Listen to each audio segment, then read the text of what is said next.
Good afternoon, everyone. Welcome to the Matias Sports Podcast, episode 39. I have Patriots columnist Andrew Callahan of the Boston Herald, and he also hosts Pat's Interference Podcast. Am I right? Yes, sir. There you go. Appreciate you coming on. Like I said off air, if you just want to talk about your career, how you got to where you are today, and obviously covering the Patriots must be like a pretty cool gig. So start from there.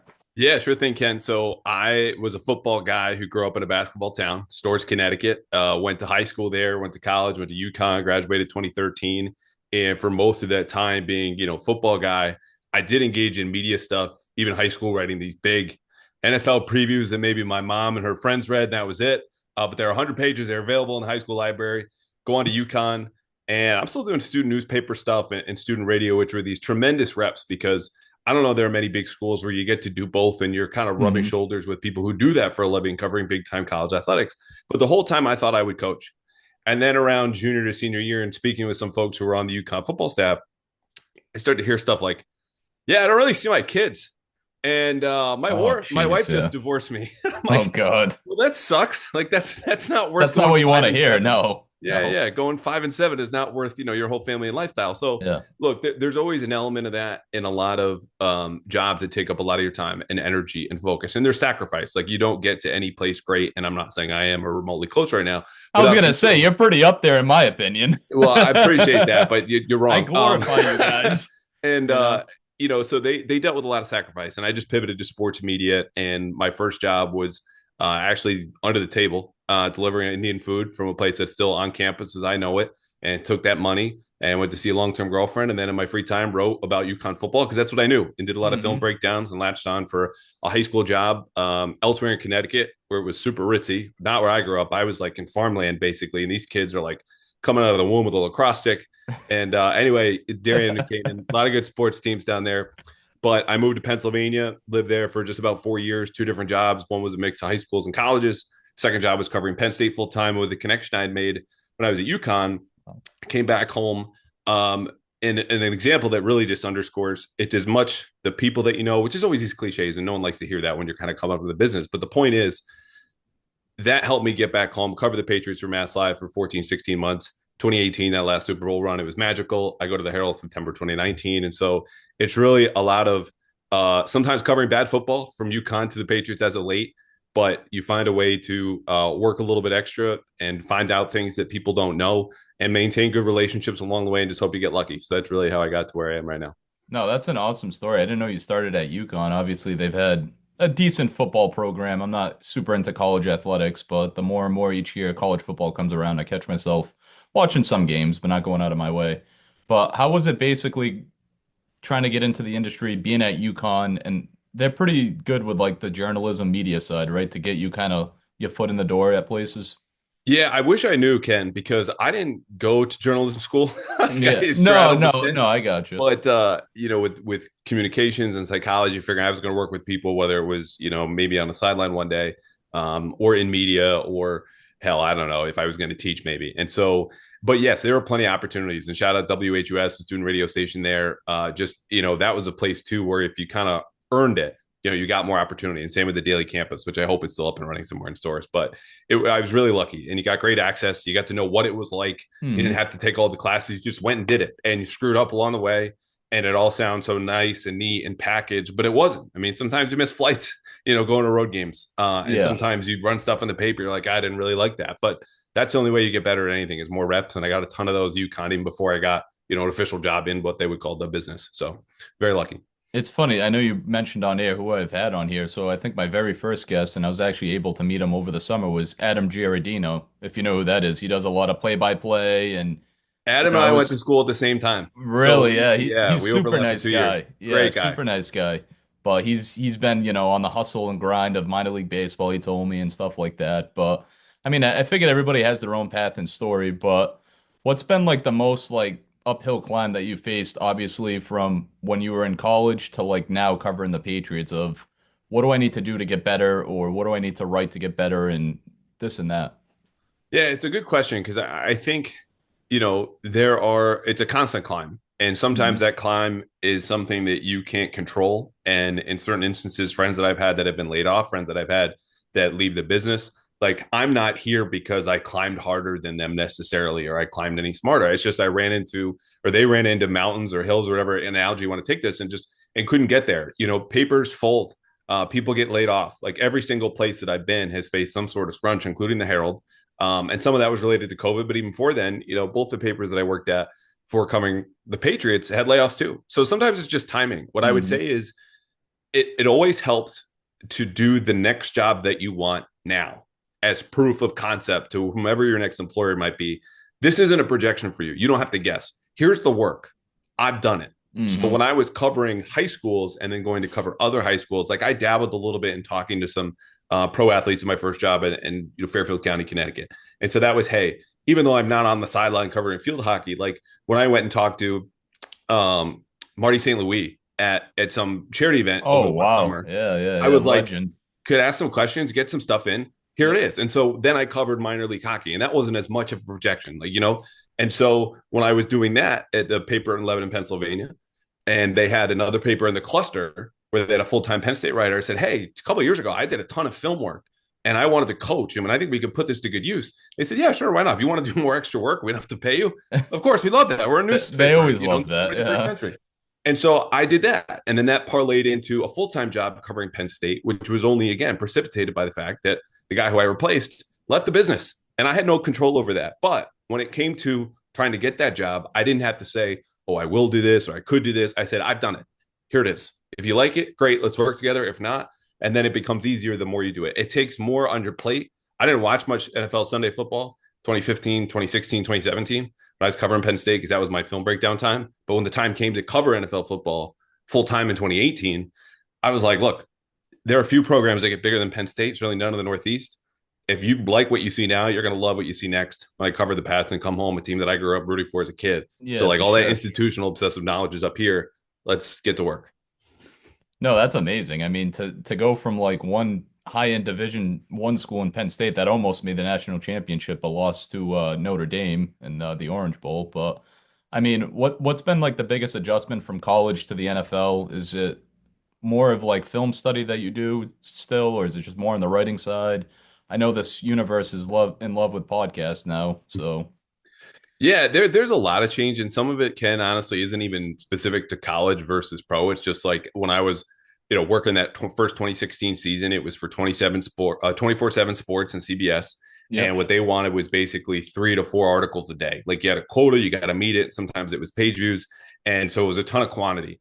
And you fast forward to what I'm doing at the Herald now, I can slow down and do a little bit more quality deep dive work, but they're more subscription based, and so that's Yeah. kind of the difference there. Now, as far as college to pro, there are some upsides in which access, meaning the time you get to talk to players and coaches, is very standardized. Like the NFL sets what you can do, what the Hmm. players have to do, what the coaches have to do. You get to talk to them constantly. And through that, you can develop relationships where I can have Jonathan Jones on my podcast last week and just hit him up and That's be like, hey, do you awesome. want to come Yeah. on? He says, sure. Like, and that takes time. In college, it's up to the head coach. Like until they get to the bowl games, they can do as little as they want. And they often do. And that's their Mhm. prerogative. But it makes it harder for you as a reporter to stand out and do work that's separate from everyone else because everyone's in the same press conferences. So you do get more access. And this isn't true from every beat. Like to be frank, I still have a lot of great friends on that Penn State beat, but it's older. There's a lot of newspaper guys. They're not Yeah. advancing or doing a ton of podcasts or videos, et cetera, et cetera. So here in New England, like it for my money is the most competitive, the most talented, the deepest beat in the NFL, maybe in all pro sports. Like it is every single day. I look at Twitter and go, oh shit, like someone got Yeah. this or someone did that. That was really good. And I have Yeah. to be better. What that looks like though changes year to year. And sometimes it's not even about the teams, it's just the times that we're living and reporting and you know, engaging in sports with right now. No, I find it difficult. I'm not trying to make this podcast about me. Obviously, like I've I mean, it's started your this like podcast, Ken. Like your name's on it, man. This isn't going to be a podcast about you. None of them should be. But anyways, no, I started this back in May. Obviously, I've had experience covering high school, stuff like that, but I'm like, I'm just no offense to the kids that play high school. I respect every single one. I just feel like I just want to jump hoops, and that doesn't work. Like I haven't worked for a college. I haven't done much high school, but I've done some high school reporting, and it's like my knowledge is like the pro base. Like I love the Celtics. I don't care. I'll cover the whole NBA, the whole MLB. Like I just want to jump to that, but like what steps should I just take and just basically go to like the next level to just hopefully get up to the pro game because I just kind of want to skip the high school level. Like I've done broadcasting at high school, I've done stuff like that. I just haven't called like a college game or anything, but I don't expect to be the next Bob Sosi, which I love Bob. He's a good dude, awesome guy. But I mean, what challenges do I keep facing basically trying to get into like the sports media industry and working at these papers for low pay that I can't do? Yeah, I would say It's number one. frustrating because Oh, for sure. I'm married. I have a wife. I just had a son back in October, so it's like, hey, Congratulations. thank you. So it's like, I'm a new dad, and I just can't take 14, $15 minimum wage jobs and just go cover, Chelsea played Bill Ricca or something in a high school game. I just can't Right. travel that far.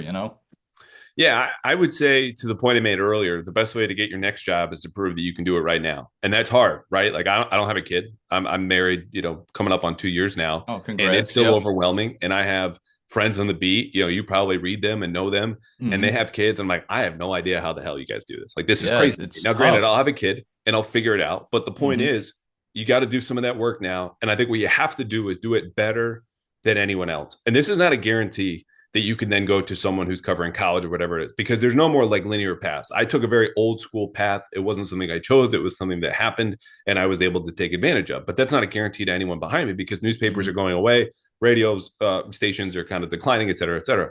So I would say is master what you do now. Be the best at that so that anyone reading you, following you, knowing you says, if I need a question about Chelsea or Bellrica or whatever it might be, or the coaches come to respect you, that's a guy to go to.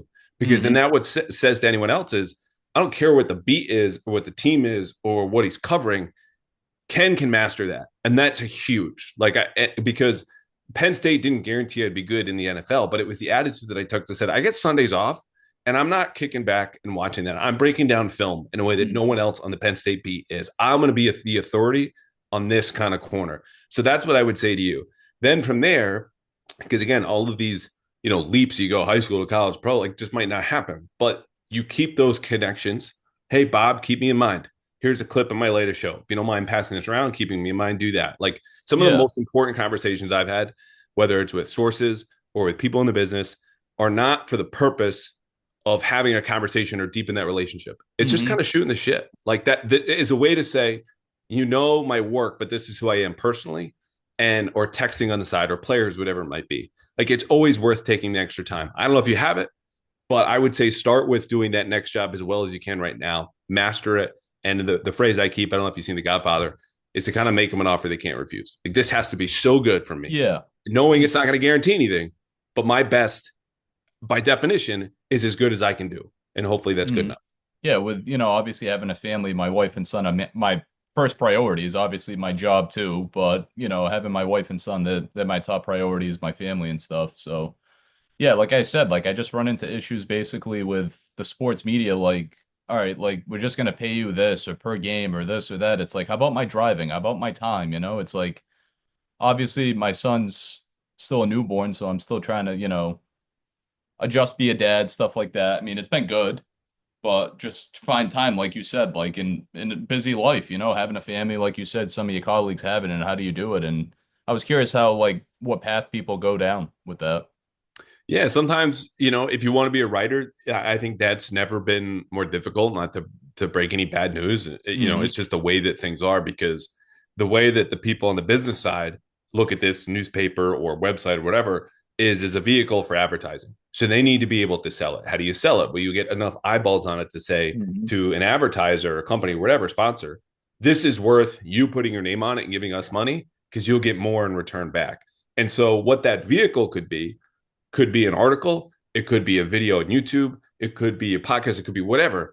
But the key there is to kind of build audience. That takes time, it takes persistence, it takes winning in an economy that's like, and when I speak about economy, it's more like a marketplace, a competitive space for attention, Yeah. right? Like what you're asking for is people's time, and then that's what you're flipping to the advertisers. The point is, it's hard to do that. What I would say is narrow it down, whether it's the writing part that you want or the podcasting, and get good at that. Again, to get so good at this that people at least know I'm the authority on this.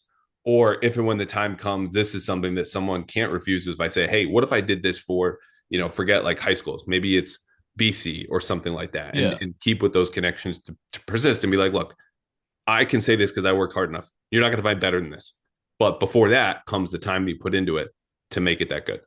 I'd even be content because obviously I interned at Channel 5 like 3 years ago now in the sports department, worked with Bob Halloran, got to meet Duke, stuff like that. I'm like, I love that side.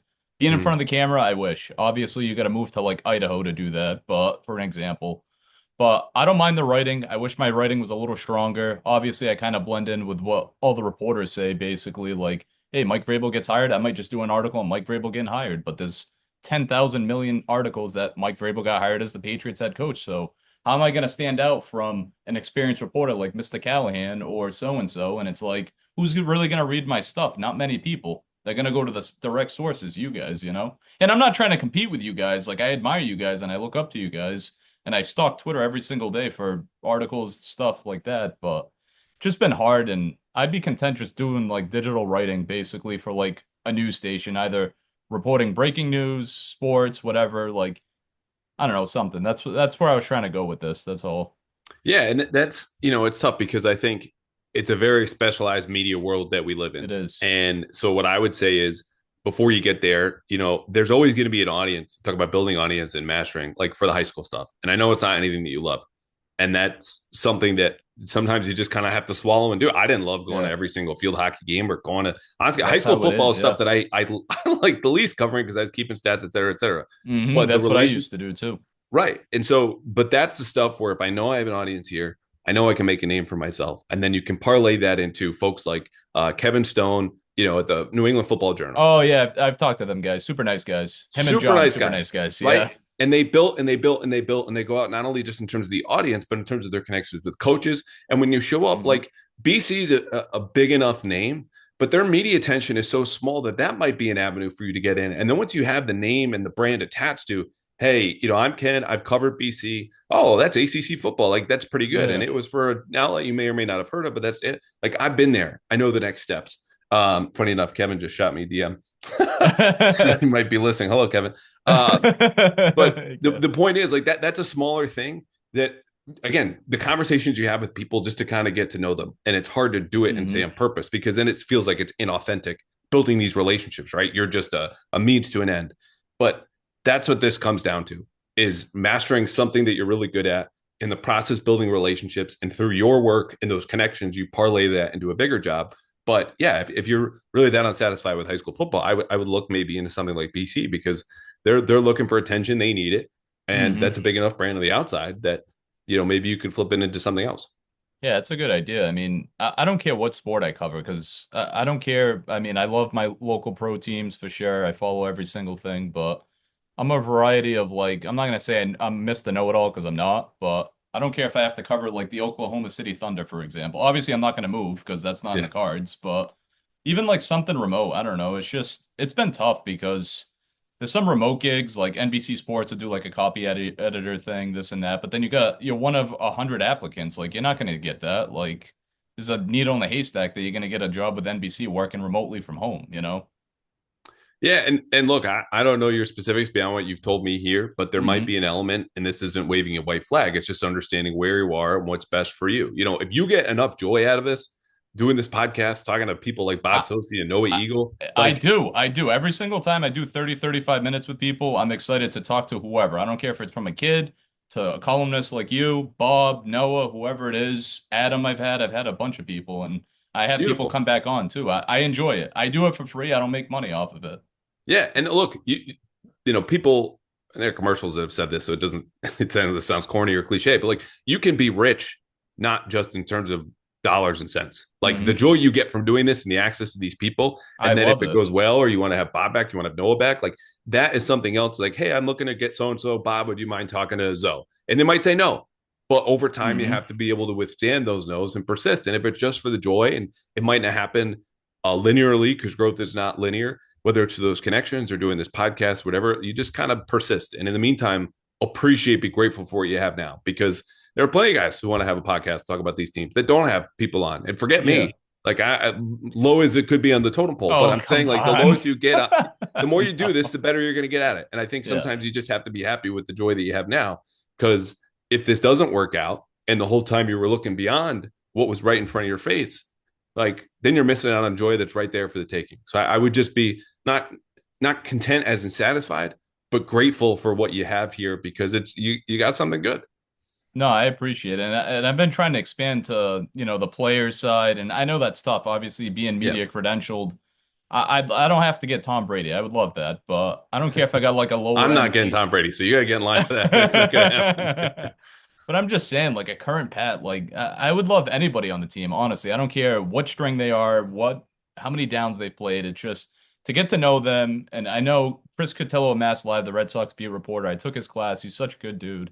He's like, reach out to players, like reach out to agents, reach out to teams, this and that. I'm like, it's easier said than done when you're in the media world. Like you can just be like, here's so and so from one organization that I know, and it's just like, hey, can I have this Red Sox prospect on my podcast? And it might be easier for them. But and I'm not throwing shade at anybody because I appreciate people that have given me advice, but some of the advice, it's like, what am I going to do? How am I going to make money? But I understand it's not all in dollars and cents. Yeah, and it's not going to be right away. So Yeah. I can't say whether you can make that commitment or have that patience or the persistence. Again, you got more responsibilities than I do right now. You got a Hmm. human being to be responsible Absolutely. for. Absolutely. Yeah. So you got to decide what's most important, how you want to get to where you want to go. Again, I would advise specializing, getting really good, and try to broaden your network, and just be grateful in the meantime. Like because that joy is going to get you through the harder times, or people saying no, or podcasts going bad, or like I've plenty of times been on TV and radio like that sucked. That article was no good. But the fact that I get to do it gets me to the next spot. Because if you're too hard on yourself or down on the lack of opportunity, this and that, the fastest way to stopping you is quitting. And so Hmm. I just wouldn't want that for you in the meantime, as difficult as it might be. And I empathize. Like, again, my first job was living at home. Okay. I had a college degree and I was delivering Indian food under the table. So it's not like I Gotta haven't make been there men's to some work. extent, Yeah. Yeah. Yeah. No, but I understand. there were times I was making plan B's and C's, and it doesn't mean you can't have something that other people um, don't have or appreciate. And look, you're further along than you were when you were on episode 2 or 6, right? Oh yeah, yeah. When I started back in May, yeah, yeah, Yeah. yeah. So I'm So up to that's almost growth. 40 in less than a year. I mean, it's on Zoom. I don't have any banners. I had somebody make a logo for me and I appreciated him Nice. doing that. So I mean, I just like doing it. I enjoy everybody's time that they give me 35, 40 minutes, whatever it is. And I know it's a busy time of the year when it's Patriots football during the season, off season, you guys are doing what you can. And I appreciate every single reporter in every industry because it's not easy. So, I mean, I got my own little Substack that I like to blog sometimes. I don't know who reads it. I'll send it to people. I mean, it's not really the best thing to kind of portray myself out there, but I know Chris Price has given me some good advice too. He's Good. mentioned the New England Football Journal. I think Kevin wanted me to write for them, but obviously I was just about to have my son and stuff like that. So it's life commitments, you know? Obviously, it's important life commitments that I enjoy having right now. So, um, yeah. No, I don't know how much time we have, but I kind of wanted to hit on the Patriots. I wasn't trying to make this about me. I'm sorry. No, you're good, man. Let's do 5 good minutes. Um, so I know it's old news now, but what was your I think I asked this with Chris Price too. What was your initial reaction being in the building when Mayo got let go? I know that was kind of tough. Yeah, I was surprised twofold. One, I was on my own podcast talk about whiffs that you wish you had back, saying the day before I thought they were going to let go of Alex Van Pelt and run it back and chalk it up to growth, et cetera, et cetera. And I was walking in the tunnel underneath the stadium back to the press box and got the alert from Adam Schefter. I was like, oh, okay, this Yeah. is this is fast. It happened and it was swifter than I expected. So uh, to be honest, I think it was the right move. I just didn't think they would make it. Hmm. And I think the big key here was you just had Mike Vrabel waiting there. And so that's the calculus here. It's not just did Gerard Mayo deserve to get fired? It's can you make an upgrade at the most important position on the coaching staff, and probably Yeah. second most important position in the entire organization after quarterback. And so the answer was yes. They fired him. Vrabel was in a week later. And I think that kind of speaks for itself. Do you think that they should have did this a year ago? I know there was people saying Mike Vrabel's out there after he got fired with Tennessee in 2023. I get Mayo was the whole guy in waiting after Belichick and Kraft promised them, but do you think they should have hired Mike a year ago? Yeah, I do, but I think it's important to remember it's not about what you think or I believe, right? Yeah, It's about the guy who absolutely. signs the checks and the Yep. contracts, and he had decided a full year earlier in writing to make Gerard Mayo the successor to Bill Belichick. And 3 years before that, decided apparently on a trip to Israel that Gerard, before coaching a single training camp practice, was going to be a head coach one day. Hmm. Which I don't know how you get to that conclusion, but Bob Kraft did. And fast forward, made Gerard Mayo the successor, and it was a little earlier than they expected, yada yada. But no, what I wrote at the time, and I stand by it, is the Krabs could never ever say Gerard Mayo is the best candidate available because they never bothered to interview anybody No, else, they including didn't. Mike You're Vrabel. right. When they hired Mike Vrabel, in my opinion, they hired the best head coaching candidate available, and by definition, you can't do better than the best. So this was better and probably should have happened a year ago. No, it's awesome to see him come back, and it seems like he's already interviewing guys. And what's your thoughts on hopefully if they're gonna sign him or bring him back? Because I know he's probably still tied with the Raiders, but Josh McDaniels coming back for his like third or fourth stint with the Pats. Yeah, it's interesting because they interview Grant Udinsky today, 28-year-old Hmm. guy from the Viking staff, and considered this, more than you normally hear this time of year, coaching genius or savant, whatever it is. And that's from people in Minnesota about how he works and all these different responsibilities. So I'm not sure where this goes. I would welcome Josh McDaniels back if I was the Patriots, because I Absolutely, think me what they too. need on that side of the ball is someone who's not only just coach quarterbacks and develop them, which Josh absolutely does, and has respect Hmm. to Tom Brady and guys across the league. He's a CEO offensive coordinator. Like that, he can be the literal head coach of the offense in the way that Alex Van Pelt was supposed to be. Yeah. And he's been creative. He's developed different types of offenses. The Cam Newton offense, gone to Mac Jones, and how everything's evolved, two tight end sets versus full on spread. Hmm. That's a type of guy that I want. The type of guy who's also not going to be a flight risk, because no one is hiring Josh McDaniels as the head coach again. Like that's happening. And that's the Yeah. biggest worry with some guys like Udinsky, who maybe in 3 years, if they do hire him, goes off to be a head coach at 31 and supposedly the next Sean McVay. So yeah, I would be in favor of it. It doesn't mean it's Josh McDaniels or bust. I do think he's a good candidate though and a good fit. And I know we're probably short on time. It's already 3 o'clock, but probably final thing I'll end here. What do you think their off-season trajectory is going to go? Are they going to sign a T. Higgins like I've been hearing since God knows when? Are they going to draft the defensive end in the top five? What are you hearing around the team being, locked in with the team?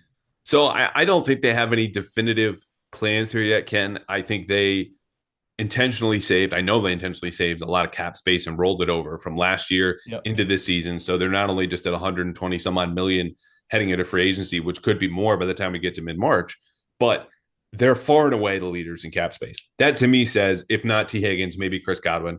If not Chris Godwin, maybe Ronnie Stanley. And then you even look at places like Javon Holland, who's a safety out of Miami, who, you Hmm. could use that depth pending whatever the future is with Jabril Peppers. And honestly, they don't really have a free safety there. So there's a lot of moving parts. I think they will spend money. The draft, they don't even know what they're going to do at number 4. It'll depend on how the quarterbacks rise, what offers they get if they want to trade out. But they should get a top 10 blue chip player, ideally at a premium position, if not Abdul Carter, maybe Will Campbell. And so the bottom line is they're as well positioned as anybody in the NFL right now heading into this offseason. That was the goal of last year. Hmm. They've got here now in the spring. Now you've got to execute. Will that execution of that plan work? Who knows? We won't find out until September and maybe in a couple of seasons when we look back, because you remember the spending spree of 4 years ago. Yeah, Matt Judon, Hunter 2021. Henry, Yeah. Jonnu Yeah, that Smith, was awesome. Kendrick Yep. Bourne, Nelson Aguilar. Like, oh, okay. Like some of these guys are going to bust. You didn't know who. So it's always going to take time. But for now, you can't ask any more than to be as positioned as they are, which is, as I said, the best position any team is in the NFL heading into this offseason, especially when you consider the quarterback and the head coach are already in place. Yeah, for sure. And one final thing. Any thoughts on Travis Hunter maybe coming here and being a factor, or is that just off the table, you think? I don't know. I don't think anyone Yeah. knows. It depends on, again, It's where the too early. quarterbacks I go. Yeah. understand it's early. Yeah, and it's not like it's a silly question. Like I think a lot Yeah. of people are wondering in who values him as a corner, who sees him as a receiver. Is anyone going to entertain the possibility of both? And it sounds like he wants to play both positions in the NFL. Could he? I doubt it, but I don't know. I'm open to learning. And I think that's kind of how you have to approach the offseason, especially here in mid-January, whether you're in the outside like we are, or you're in a front office scouting and learning and getting ready for the draft, which is still more than 3 months away. Appreciate it. Thank you for coming on, Andrew. You got it anytime, Ken.